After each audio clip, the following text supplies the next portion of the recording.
Hello friends, आज की इस वीडियो में हम क्लास 6 एनसीईआरटी हिस्ट्री का जो चैप्टर नंबर 7 है, इसको हम गवर्नमेंट एग्जाम के पॉइंट ऑफ व्यू से डिटेल में समझेंगे। और इस चैप्टर का नाम है राज्य से साम्राज्य, अशोक एक अनोखा सम्राट। ठीक है, तो इसमें जो पहला टॉपिक आता है वो आता है जनपद से महाजनपद और साम्राज्य तक। तो लगभग 2500 वर्ष पहले भारत में अनेक महाजनपद थे। इनमें कुछ राज्य बहुत शक्तिशाली बन गए। सबसे शक्तिशाली राज्यों में एक मगध प्रमुख था। धीरे धीरे मगध ने आसपास अनेक राज्यों को अपने अधीन कर लिया। ठीक है, और एक विशाल साम्राज्य का निर्माण हुआ। इसी साम्राज्य को आगे चलकर मौर्य साम्राज्य के रूप में जाना गया।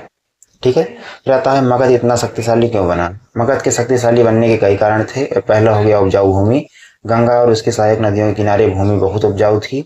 लोहे की उपलब्धता, मगध के आसपास लोहे की खदानें थीं। लोहे से मजबूत औजार और हथियार बनाए जा सकते थे। ठीक है, फिर आता है हाथियों की उपलब्धता। जंगलों से हाथी मिलते थे। हाथियों का उपयोग सेना में किया जाता था। ठीक है, और नदियों का लाभ, गंगा और अन्य नदियों से यातायात आसान था, व्यापार बढ़ता था। ठीक है, सेना को एक स्थान से दूसरे स्थान तक ले जाना आसान था। ठीक है, फिर आता है शक्तिशाली शासक। बिंबिसार, अजातशत्रु और महापद्मनंद जैसे शासकों ने मगध की शक्ति बढ़ाई। ठीक है, फिर आता है मौर्य साम्राज्य की स्थापना। तो मौर्य साम्राज्य की स्थापना लगभग 2300 वर्ष पहले हुई। इसके संस्थापक थे चंद्रगुप्त मौर्य। चंद्रगुप्त मौर्य ने एक विशाल साम्राज्य स्थापित किया। उनके मार्गदर्शक और मंत्री थे चाणक्य यानी कौटिल्य। चाणक्य ने अर्थशास्त्र नामक प्रसिद्ध ग्रंथ लिखा। इस ग्रंथ में शासन, प्रशासन, अर्थव्यवस्था, युद्ध, राजनीति से संबंधित विचार मिलते थे। ठीक है, फिर आता है मौर्य साम्राज्य का विस्तार। मौर्य साम्राज्य बहुत शक्तिशाली, मौर्य साम्राज्य जो था बहुत विशाल था। इसमें वर्तमान भारत के बड़े हिस्सों के साथ साथ अफगानिस्तान के कुछ क्षेत्र, पाकिस्तान, बांग्लादेश के कुछ क्षेत्र भी शामिल थे।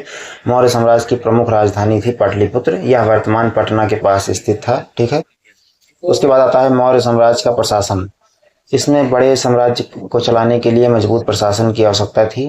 ठीक है, राजधानी पाटलिपुत्र साम्राज्य का मुख्य प्रशासनिक केंद्र था। ठीक है, आता है फिर प्रांत।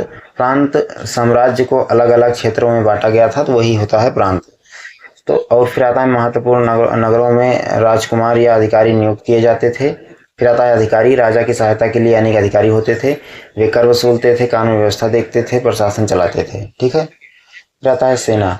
मौर्य साम्राज्य की सेना बहुत शक्तिशाली थी। सेना में शामिल थे पैदल सैनिक, घुड़सवार, रथ, हाथी। हाथियों का उपयोग युद्ध में विशेष रूप से किया जाता था। अशोक कौन थे? अशोक मौर्य वंश के सबसे प्रसिद्ध शासकों में से एक थे। वे चंद्रगुप्त के पौत्र थे। अशोक ने एक विशाल साम्राज्य पर शासन किया। फिर आता है कालिंग युद्ध। अशोक के जीवन की सबसे महत्वपूर्ण घटना थी कालिंग युद्ध। कालिंग वर्तमान उड़ीसा के क्षेत्र में स्थित था। अशोक ने कालिंग पर विजय प्राप्त की, लेकिन इस युद्ध में बहुत बड़ी संख्या में लोग मारे गए और घायल हुए। युद्ध के विनाश को देखकर अशोक को बहुत दुख हुआ। उन्होंने महसूस किया कि युद्ध से लोगों का जीवन नष्ट होता है, परिवार टूटते हैं, समाज को बहुत कष्ट होता है। इसके बाद अशोक ने युद्ध और हिंसा से दूर रहने का निर्णय लिया। अशोक का धम्म, ये क्या है? तो अशोक ने लोगों को एक नैतिक जीवन जीने की शिक्षा दी। उन्होंने इसे धम्म कहा। धम्म की प्रमुख बातें कौन सी थी? माता पिता का सम्मान करना, बड़ों का आदर करना, छोटों और कमजोरों के साथ अच्छा व्यवहार करना, सभी धर्मों का सम्मान करना, जीव जंतुओं के प्रति दया रखना, दासों और सेवकों के साथ अच्छा व्यवहार करना, सत्य और अहिंसा का पालन करना। ठीक है, फिर आता है अशोक ने धर्म का प्रचार कैसे किया। तो अशोक ने अपने विचारों को शिलालेखों और स्तंभों पर खुदवाया। इन्हें अशोक के अभिलेख भी कहा जाता है। इन अभिलेखों में धर्म का संदेश, प्रशासन निर्देश, नैतिक शिक्षा लिखी गई। ठीक है, फिर आता है अशोक के शिलालेख, अशोक के अभिलेख। अशोक के अभिलेख अलग अलग स्थानों पर मिले हैं। वे लिखे गए थे पत्थरों पर, चट्टानों पर, स्तंभों पर। अधिकांश अभिलेख प्राकृत भाषा में लिखे गए थे। इनमें ब्राह्मी जैसी लिपियों का प्रयोग किया गया था। फिर आता है धम्म महापात्र। अशोक ने धम्म के प्रचार और लोगों की सहायता के लिए विशेष अधिकारियों की नियुक्ति की। इन अधिकारियों को धम्म महापात्र कहा जाता था।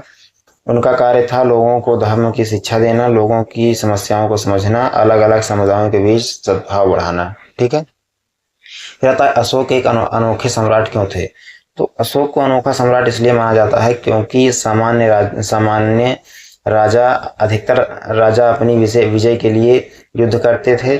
अशोक कालीन युद्ध के बाद अशोक ने युद्ध की नीति को छोड़कर धर्म और शांति को महत्व दिया।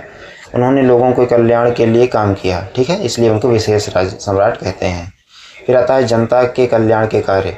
तो अशोक ने लोगों के लिए कुएं खुदवाए, सड़कें बनवाई, पेड़ लगवाए, यात्रियों के लिए सुविधाएं उपलब्ध कराई, मनुष्यों और पशुओं के लिए चिकित्सा की व्यवस्था की, ठीक है।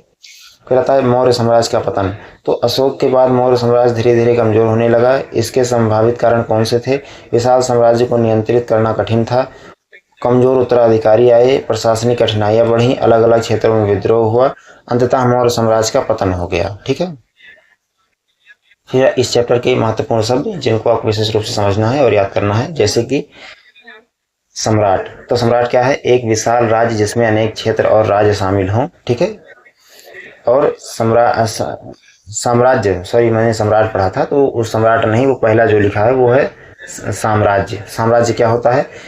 एक विशाल राज्य जिसमें अनेक क्षेत्र और राज्य शामिल हो, वो साम्राज्य होता है। फिर नीचे लिखा हुआ है सम्राट, एक बड़े साम्राज्य का शासक जो होता है वो सम्राट होता है। फिर आता है मौर्य साम्राज्य।